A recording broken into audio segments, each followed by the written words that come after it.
Hello,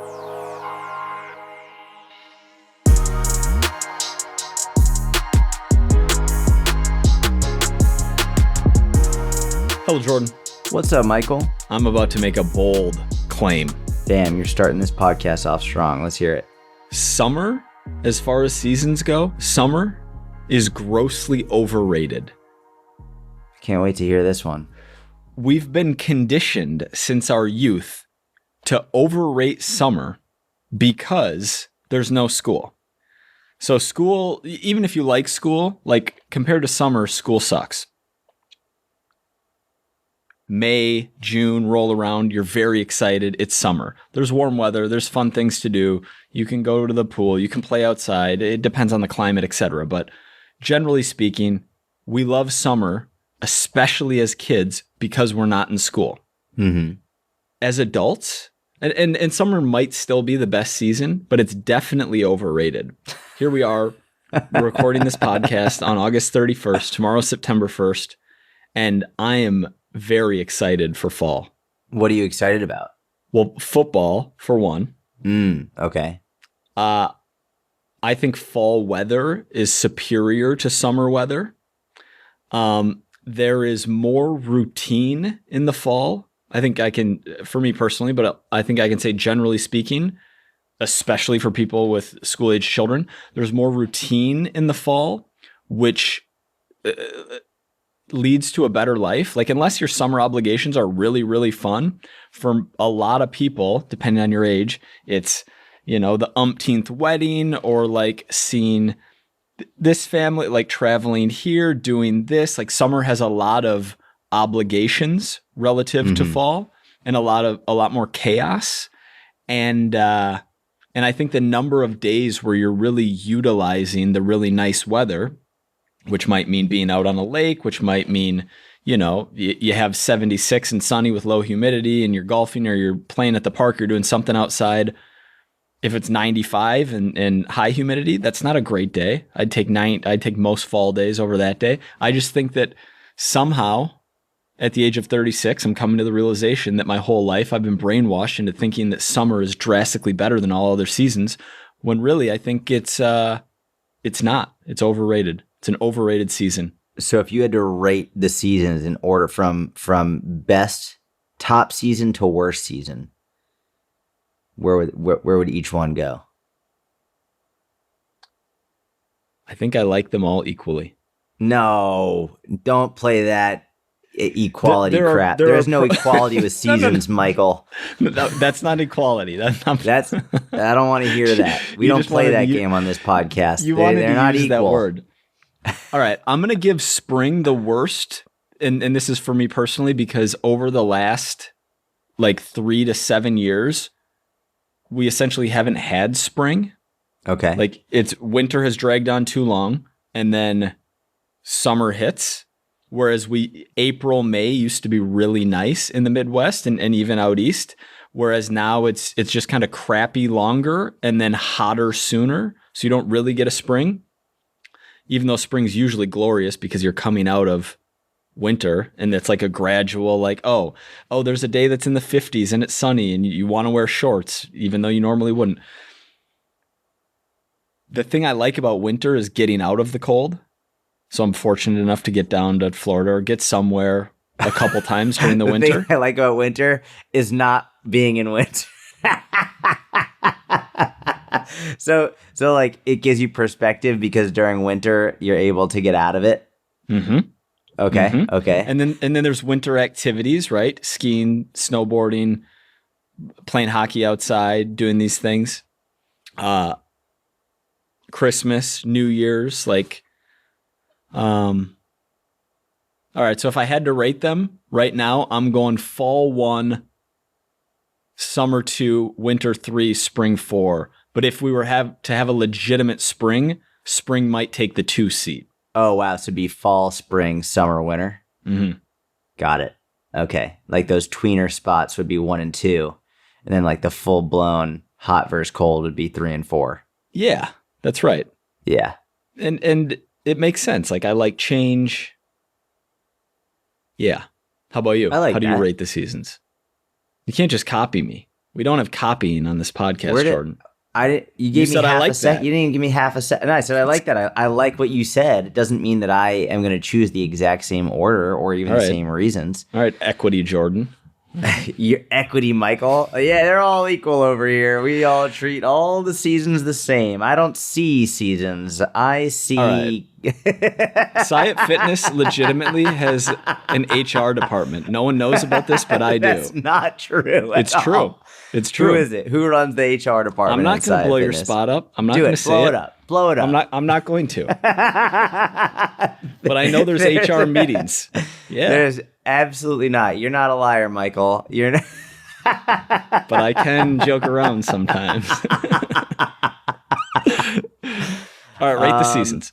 All right. So I think we both have a unique perspective because we both grew up in a place that has all 4 seasons. Right now, I don't have it as much because Texas, granted, there is some cold weather and they even have ice storms, but like they're just woefully ill prepared for it. And then when I lived in Israel, they didn't have it really. Like winter was just like a little bit rainier than usual. So winter is the worst by far for me. Like I hate the winter. It's just like, there are some wonderful things about winter time. Like I like going snowboarding and Hanukkah is great and all of that. But when I'm thinking of the seasons, I'm thinking of being able to experience the season, which means like me being outdoors. So I fucking hate it. So winter's the worst. Go on. What do you think? Can I push back on your opinion? Yeah, even though I didn't push back on yours, you're welcome to push back on mine. Just for fun, just for the love of the game, Michael. No. What if the shitty things about winter actually make it great? Like shoveling snow or like walking to class when, thinking back to college when it's cold and windy and or going to Coach Gary at having to wake up at 5:20 and get up to the Upper East Side back in 2017 and it being 0 degrees outside and you just freezing. If I was David Goggins, yeah, then I would agree with you. But I'm not David Goggins, and But then the joyous part is then you get indoors and you get back to your apartment and you make a little Turkish coffee and you pull out your computer and you're ready to go. And now it's the reprieve from the pain. No, because my hands are still cold and they're like so cold that I can't even open and close them quickly. Like, and it's not, and I don't want to, and then I forget something outside and I don't want to go outside or no, winter's the worst by far. I respect your opinion. I love snowboarding. I love ice skating. I love throwing snowballs at people. How many times have you been ice skating in your life? I'm not letting you get away with ice skating a lot as a kid. Really? Dude, I'm a rollerblader. I know you're a rollerblader. I didn't know you were an ice skater. I used to go ice skating all the time. All the time. I didn't know that. Yeah. I believe you. We'll get her on the... Should I call my mom right now? No, I believe her. Hey, Mom. How many times do you go to the Natick ice rink? No, all the time. Okay, cool. Yeah. I'm better at rollerblading than I'm at ice skating, but like, yeah. So... You were surprised at how good I was at rollerblading. I think you were like, "Oh wow, I didn't expect that." I wasn't expecting that. That's true. So winter's the worst, and then I would say, oh man, this is tough because I actually I love the other 3. I'm gonna say, and this is gonna be a very unpopular opinion, and I know this is gonna be unpopular. Actually, no, I'm gonna go the other way. I think spring is third. Then I think fall is number 2. Even though your birthday's in the spring too. Yeah, and I love the spring. Like I love all 3 of these. If I have to rate them, I will. Spring is 3, fall is 2, and this is the tough one. I know this is the unpopular one. Everyone loves fall. Oh, the changing of the seasons and the leaves, and I love the fall because apple picking and apple cider donuts, and like I love that weather. Halloween, it's awesome. But I love the heat. Like heat, Dude, I just love the heat. You think that's unpopular? Yeah. I think everyone loves summer and fall's the clear too. I think most people are going to be like, yeah, fall's the best. Because I feel like that's just like pumpkin spice lattes are out. and pumpkin this and leaf changing and all. I think most people would say fall. Interesting. I thought most people would say summer. Definitely kids. Most kids would say summer. I think most adults would say fall. Especially adults with kids. I think that's true. With like just the chaos of this camp and this like and kids being home, etc. Speaking of weather and temperature, you'll never guess what I'm doing tomorrow. Friday, September 1st. You had a dentist appointment yesterday. Weather and temperature. Specifically temperature. And with that clue, you really might get it. Okay. Are you... Oh, I definitely know what you're doing. You saw my Instagram story? No, I didn't see your Instagram story. Although I have been on TikTok because I deleted Twitter. I made the swap recently. I was like, I've had enough Twitter, but I'm going to indulge in a little TikTok. At least with TikTok, you probably feel better than with Twitter. Twitter, you just feel better. Probably terrible. Yeah. Awful. I'm like, the world is ending. This sucks. And I got my TikTok curated well for myself. Are you doing some kind of like cold plunge and filming it to prove that it doesn't do anything? You're so good with the guessing game. You and my mom are the two best people at the guessing game ever. Yes, that's exactly what I'm doing. So my buddy, actually my old wrestling coach, Taylor Cruz, he was like, hey man, you should see what a cold plunge does to your blood sugar, which I found very interesting because blood sugar is highly responsive to stress, to cortisol specifically, and adrenaline. And so I have a feeling it's going to spike the shit out of my blood sugar. And I don't know. I have had some type 1 diabetics reaching out to me ever since I posted it. And they were like, oh yeah. Like some of them said it absolutely spikes their blood sugar. Other ones have said that cold doesn't, but heat does, like a hot tub does. And I would imagine so much of it is based on the individual's perception. So like I would think that maybe heat for me wouldn't do it because I love heat, but cold will. Whereas for someone who is okay with cold but hates the heat, heat would do it. So, and I've had other people say, when I initially started doing it, it spiked it. But as I did it over time, I got more used to it. And then the spike wasn't as bad, which I also found very, because that perceived stress, that anxiety would probably diminish as the more they did it. So I'm very excited to try that. I'm not excited at all. You've seen me do cold plunges. I hate them, but I'm interested to see the result. That's smart. That's good for content. People really like that. And just something new to mix it up. People like watching people be very uncomfortable. People like that's like good content. Just let's sort of like Jackass. That was the whole concept of Jackass, which is arguably still one of the greatest shows of all time. But just like watching people get hurt and do the most uncomfortable things, that was the entire concept of the show and the movie. Speaking of MTV shows, last useless conversation transition before we dive in.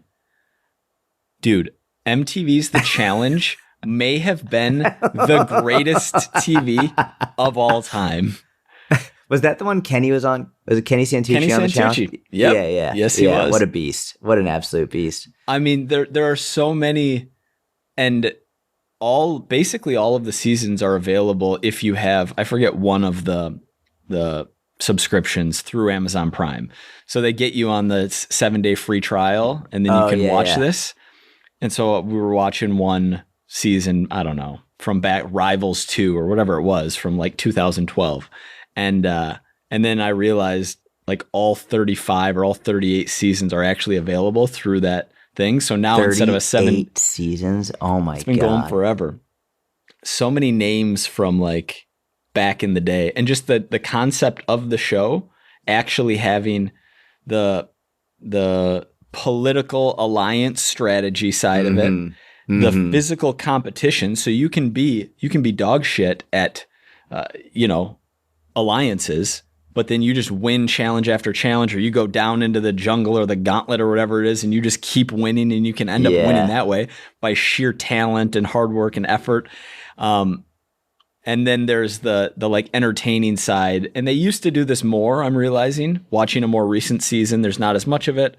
And then watching previous seasons was like the partying and the degeneracy and like MTV just feeding them alcohol and trying to make good TV, which it did.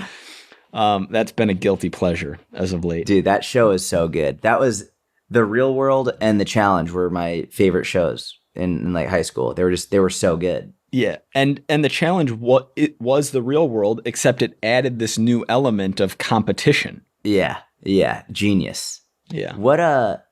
So I know like CT was like the most savage of all the dudes there, but there was like a blonde haired guy, and he was pretty jacked. You know what I'm talking about? Who was like a little bit annoying, but Abram. Yep. I literally saw you make your mouth was about to go to A, and I was like, Abram, that was it. Yeah. He was one of the guys that like, there was something about him I wasn't the biggest fan of, but he was a beast. Like he was an absolute beast with all the challenges, and everyone got so annoyed by him, especially because I feel like he was winning a lot. But CT was by far my favorite for sure. There are so many, like just watching old seasons, you're like, I completely forgot this person existed, and yeah, I think I remember there was one challenge where I think they were like tied together. They were like had to like try and crawl. Okay, right? so here's what it was. It was this was Cutthroat, and they brought in it was Johnny and Tyler were in the Cutthroat arena to get eliminated, and they brought in a mercenary. A mercenary was a person who's not actually on the show, but like an old challenge competitor to come, and they had to compete against that person. Okay. And the mercenary was CT. Oh yeah.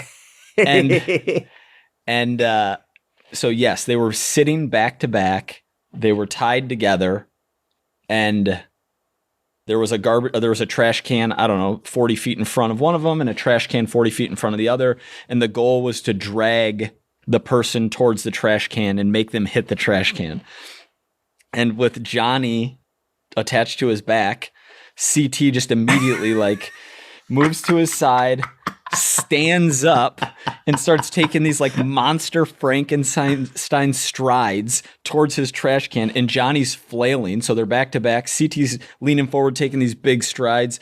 Johnny's like arms and legs are kicking in the air, and CT gets to the trash can and like rolls into it and just falls down, so Johnny falls flat on this metal trash can.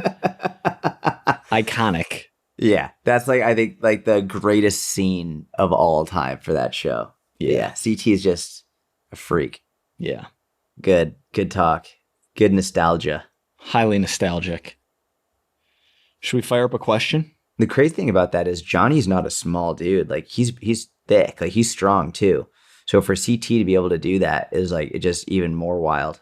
But anyway, yeah, let's fire up some questions. No, here's the other. No, if you want to take it here, I love this because seeing them at different stages is hilarious because you'll see someone in one season, not so much with the women, but with the guys, who's like 210, 7% body fat, just looking absolutely juiced to the gills. And then like 3 seasons later, which isn't that much time, but maybe a couple years later, they're like 50 pounds lighter and soft looking. And it's like, all right, they ran a cycle for this season, but they didn't for this one. Like, yeah. It's funny. Wes was a real, Wes. He won a bunch. He was impressive and entertaining. Oh man. Yeah. All right. Should we fire him up? We have one left from our list of screenshots that we took, which was alternative to the gym for someone who thinks it sucks ass. I mean, there's so many. You could go hiking. You could go rucking, which I think is just hiking with a weighted vest on. So you could do that. You could go swimming. I could name all these different options. Like you could go cycling. You could do home workouts. You could get like equipment and have it at your house. You could, I mean, right? Like I think we're going to assume they mean strength training sucks ass. But I like the way you position that because some people really don't like the gym experience. Yeah, I mean, you could do calisthenic style training, gymnastic style training. Yeah, let me even lead you a little. Let me lead you a little here. Give me some leading. I need a leader in my life. No, you don't. But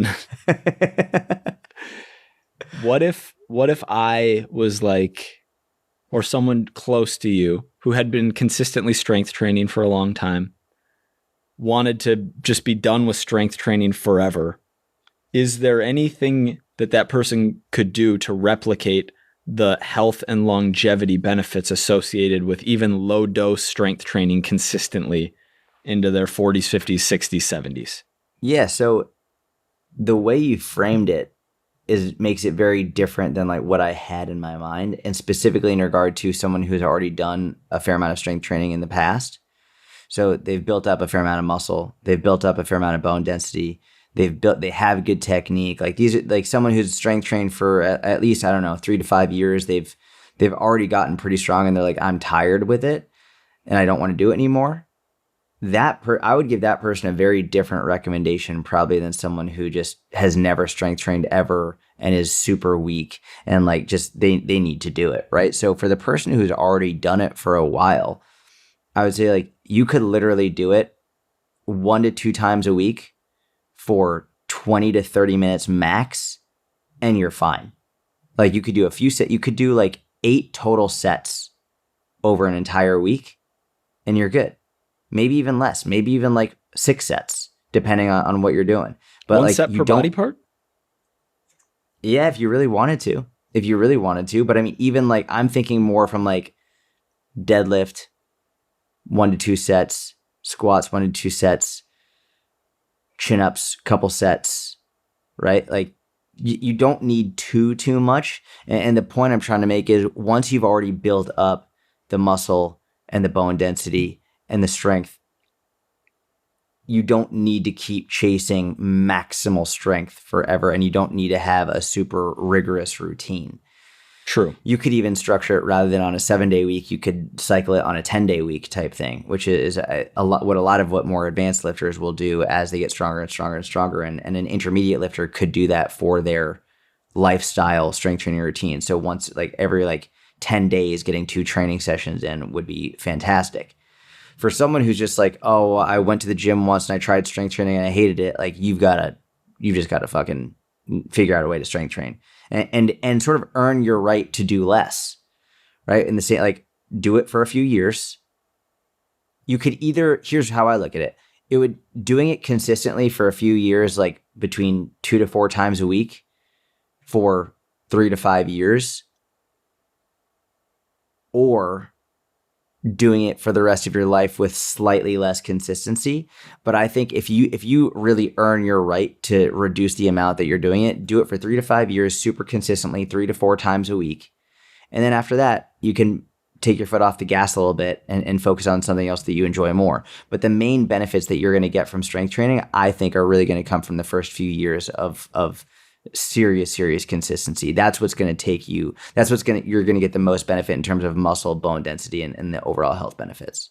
I agree with all of that. I would probably have slightly higher volume recommendations for maintenance, but on the whole, we're very on the same page, especially with the difference between those two groups.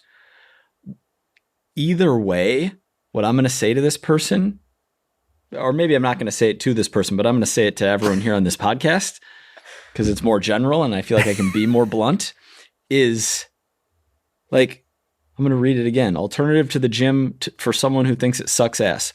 Alternative to fruits and vegetables for someone who thinks it sucks ass. Alternative to water for someone who thinks it sucks ass. And these are all like more common than you'd think that people have aversions to and don't want to eat or do or drink or whatever. Alternative to working for someone who thinks it sucks ass. There are things in life that we have to do even though we don't want to do it. There are things, and we all have natural strengths and weaknesses and things that we enjoy more than others, and those are different for each of us, but we need to do the things, at least some of the things that we don't want to do, because they're necessary if you don't want to suffer the consequences of not doing them. And suffering the consequences of not ever strength training are, on average, earlier death, earlier bone breaks in life, the strength decreases and how that bleeds into what you're going to be able to do in your 60s and 70s relative to someone who continues to strength train to that age. Like, who's to say that we know what we should do based on what we want to do too? Like, just because we don't want to do something doesn't mean we shouldn't do it. There are a lot of things that I don't want to do that I have made myself do that make my life better. And so this is definitely one of those for me, which is Nike, just do it. I'm thinking of people in my life who I love. I don't like water. I don't care that you don't like water. We're going to sure, put a little sweetener in it maybe. Like, do you like bubbly water? Okay, but at the end of the day, like, you got to get some hydration in you. Mm-hmm. Yeah. Or it's like if your kid was like, hey, you have any alternative for me? Because I don't really feel like doing this homework. It sucks ass. It's like, I don't give a fuck. You're going to sit down at that kitchen table and you're going to do that homework. Yeah. Right? Yep. I believe the exact sentence you used in the book was, tough shit, Charlie. Do your homework. Yeah. That wasn't where we used the name Pitts, which we just thought was absolutely hilarious. Bro, we were on like a writing trip down in Miami, and we was that the Miami trip? I think so. We were both just geeking out laughing about Pitts. And we thought that was hilarious. Of all of the things that we gave into in the editing process to our multiple editors, we held our ground on that one. Yeah. If you haven't read the book, we like use different names like for various conversations. And one of them, for whatever reason, Mike and I thought Pitts would be a hilarious name to use in the book. And our editors come back and they're like, can you change the name? And we just dug our heels in. We were like, absolutely not. This is vital to the integrity of the book. Like, we are not changing this name. We just wanted like some semblance of control on that. So no, that made it in the book. Yeah. And man, Pitts. like, we were laughing for, I don't know, a good half hour. Ugh. I wish I could see someone who like doesn't know us, who picked the book up in the library, and like I could see like a video of them as they're reading it, and they come across Pitts, and like just to see their reaction. Did they laugh? Did they like double take? Was like what that? Like I wish I could see that reaction. There are probably a lot of double takes. Yeah, Pitts. Did they mention Pitts earlier in the book? Is this like a term? Yeah. I got a question here from Gemini. Okay. Hey guys, I've been listening to your podcast weekly for the last year and a half and have listened to every episode you guys have made, some more than once. Love you guys. That's awesome. Thank you so much. Let's go. That's Gemini. amazing. I'm curious to know what your thoughts are on cold plunges. I keep seeing videos of Gary Brecka. I don't know who that is. Oh, I know who the fuck that is. I just got someone sent me one of his clips today. He literally said, let me see if I can find this clip. Hang on. Let's keep reading. Yeah, it's gonna be aligned with the question. I keep seeing videos of Gary Brecka talk about how, quote, no amount of cardio, strength training, HIIT, etc. compares to getting in a cold tub. And I can't help but believe that he's putting out a false narrative, and the way these videos are clipped, almost encouraging people to stop trying to work out and only sit in ice baths to lose weight. I just wanted to know what your thoughts are on the subject. Thanks. Dude, it's so crazy. Someone literally just sent this clip to me today at 8:19 a.m. This is what he says. I'm going to try and play this directly into the microphone so people can hear this outrageous lunacy. All right? There is nothing on the surface of the earth that will remove calories from your body or burn fat at the rate that getting in cold water will. If you actually read the story about Did you hear that? Mm-hmm. There is nothing that will remove calories or body fat more than getting in a cold plunge. Absolute, I'm trying to think of a politically correct word, idiocy. Just like to put it lightly. That's Gemini. Mike, you take it. You start. Let me cool off. Yeah, Jordan, you cool off. I like the idea of a cold plunge.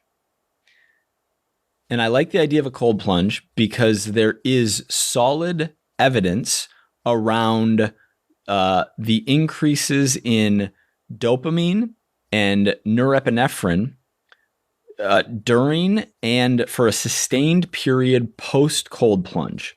Cold plunge has been used in many cases in addiction recovery for cocaine addicts specifically, and has been effective for many years for those individuals. So, and I also have a theory that addiction isn't binary, that it's on a spectrum, and that if we look at food and if we look at social media and if we look at how we all live our lives, and I've talked about the pleasure pain seesaw here from Anna Lemke's Dopamine Nation, we would all benefit from implementing some of those ideas from that book into our lives. One of them being leaning into pain, and a cold plunge being a form of pain where if you lean into it, your body's going to seesaw back into pleasure. I like the idea of from like a David Goggins, from a, do hard stuff, do something you don't want to do, mental placebo, getting cold water because it's hard. I like doing other things because it's hard that might be more beneficial, maybe more than cold plunging, but I don't hate it for that reason, especially if you're doing it for your own benefit and you're not doing it to post on social media and like whatever, clout chase based on that. For the purposes of fat loss, I have never seen any good evidence showing that getting in cold water is going to do anything more than burn an immaterial slight uptick or have an immaterial slight increase in calorie expenditure compared to not going in cold water. So yeah, for body composition, for its direct effects on fat loss, I would not recommend getting in cold water. And the fact that this guy says that is not even saying like it's slightly beneficial or, it's probably worth doing. He's saying that it's the most beneficial thing you can do to lose body fat, like compared to reducing your calorie intake, is a completely ridiculous and misleading and like, I don't know, clickbaity statement. And can we just clarify something? Because I think a lot of people, when you said like I forget the exact verbiage, but you said to the effect of like there an immaterial amount of fat burn, right? And maybe like more caloric expenditure. Yep. Can we just clarify what this means? It does not mean that if you sit in a cold bath and then you eat over your caloric allotment that you'll have burned fat that day. It's like, no, that means you'll have gained fat that day because you ate too many calories. Correct. So that's number one. Regardless of what of your cold plunging habits, if you're eating too many calories, you're not going to lose body fat. Of course. The second thing is this. What do you think would burn more calories? Sitting in a cold plunge for 10 minutes or going on a 10-minute walk? Going on a 10-minute walk.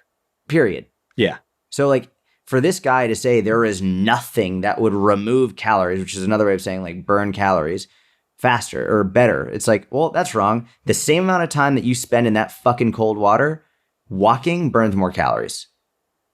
That like, period. That is just so remarkably stupid and manipulative, like to think of how he's phrasing it. It's actually from a metabolic perspective, walking is better. Correct. And it's not to say there aren't benefits to cold. Everything you said is fact based on current knowledge and evidence of cold plunging.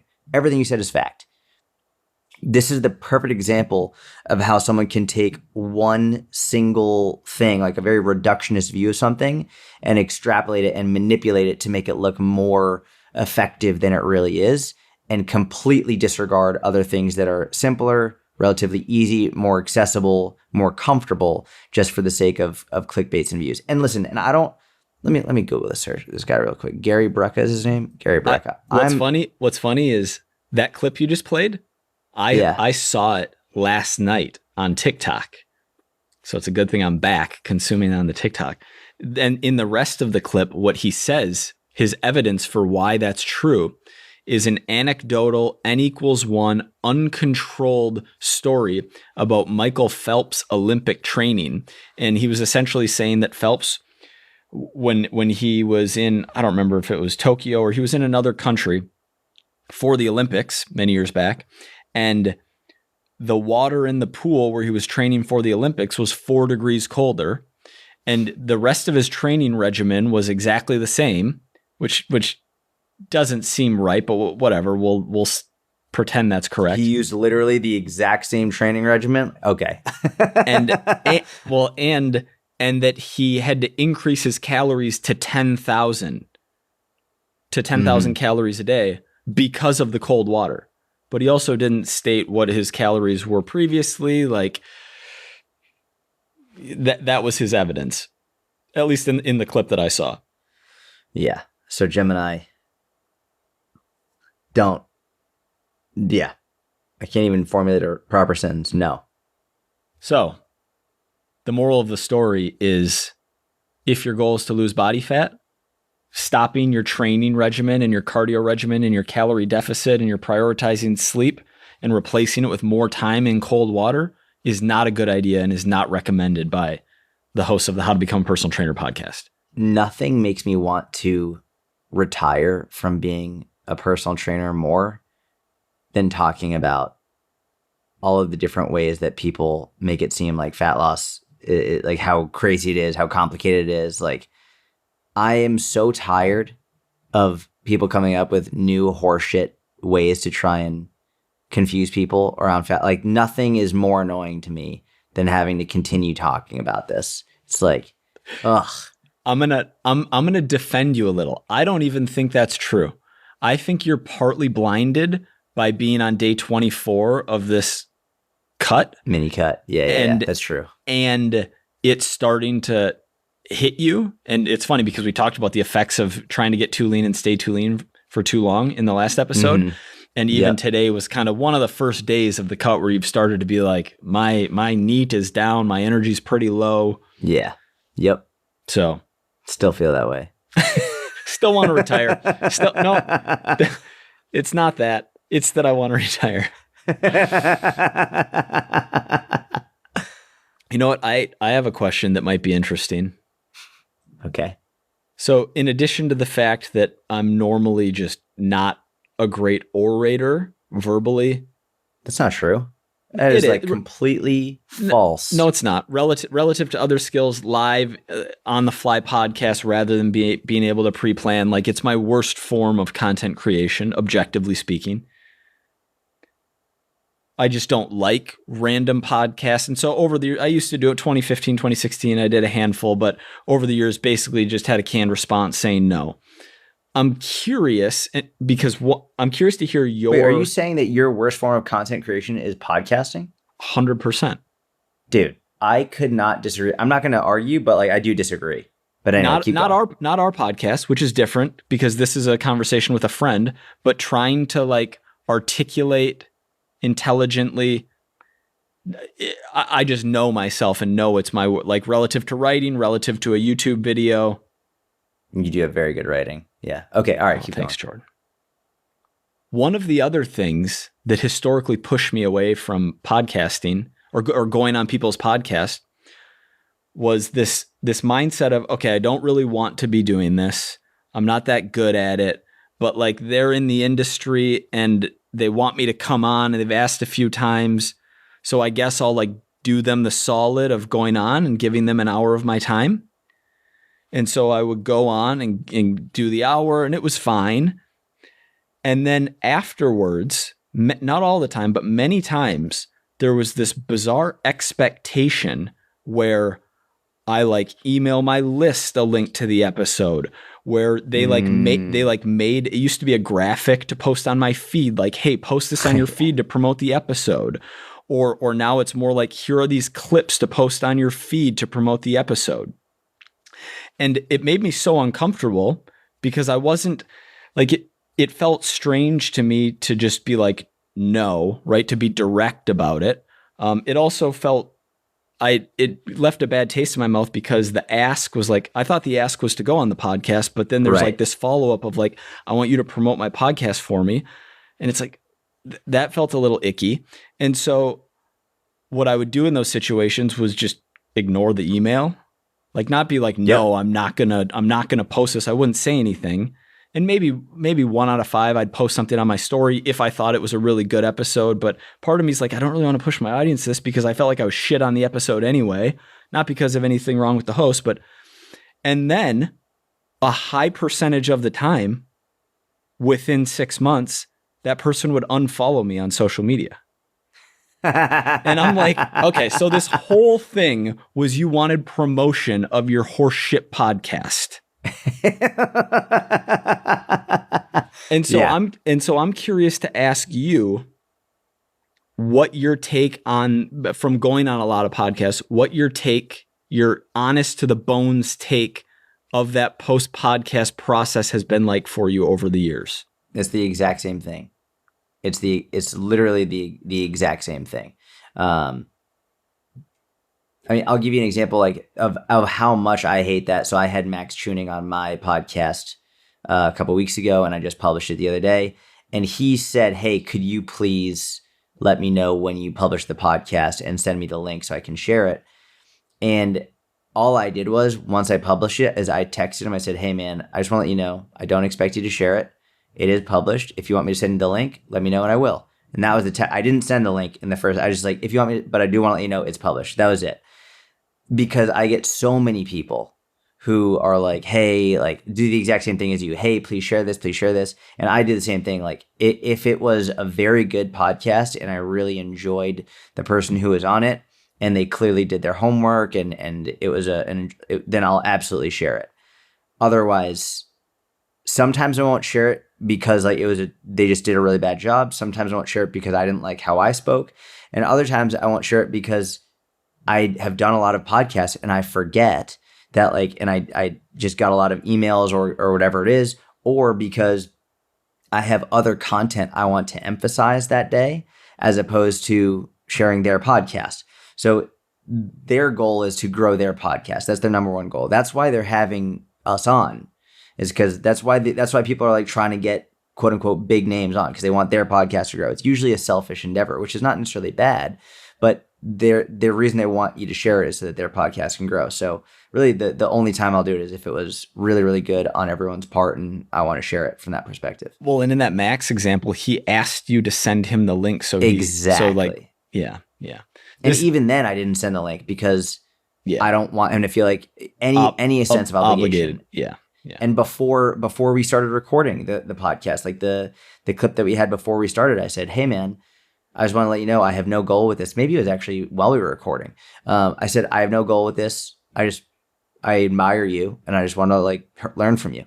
And that was it. And I think that creates a better relationship with the person you're recording with, because there truly is no expectation on the back end to share. And I've had similar things where, they'll unfollow or be like, "Hey, what's going on? Why aren't you sharing?" It's like, because it's not my content. It's yours. And I have other things I want to promote, or the worst was when I got on, and this has happened not tons, but a handful of times where people only got me on their podcast because to talk about Gary. Well, there was that for sure. And then they would put Gary in the thumbnail of the podcast and not me. And anyway, the worst though is when they just wanted someone with a larger audience, and I'd get on and I could tell that they didn't know anything about me. Like maybe one of their friends was like, "Hey, you got to get this guy on your podcast." And then they reached out, we get on, and there's one time vividly, I'm thinking of him right now, where he's asking me questions and I could tell by the questions that he didn't know anything about me. So I was like, do you know what I do? And he was like, "Yeah." I was like, "What do you think?" Like, what do you think of my messaging? And I see him going on his computer and typing on the screen, and I'm like, "Are you going to my website?" And he was like, "Yeah." I was like, and I said, "All right, man, so we're done." I was like, "Next time, if you want to have me on, just make sure you know." And he was, this was a doctor. And he was like, "Yeah, man, like, sorry, I don't even remember, but sorry, I should have been more prepared." So yeah. I'm glad you've had similar experiences. And it's funny because we haven't talked about that. Maybe we have, but it's been years. But I brought it up because it happened somewhat recently with a guy who I'm I'm friends with, who's a good dude, and he just started a podcast, and he actually did a really good job interviewing. And then afterwards, he did the thing where it's like, hey, can we collab on this? Can you share this? And like, there's 2 of these. Can we do this?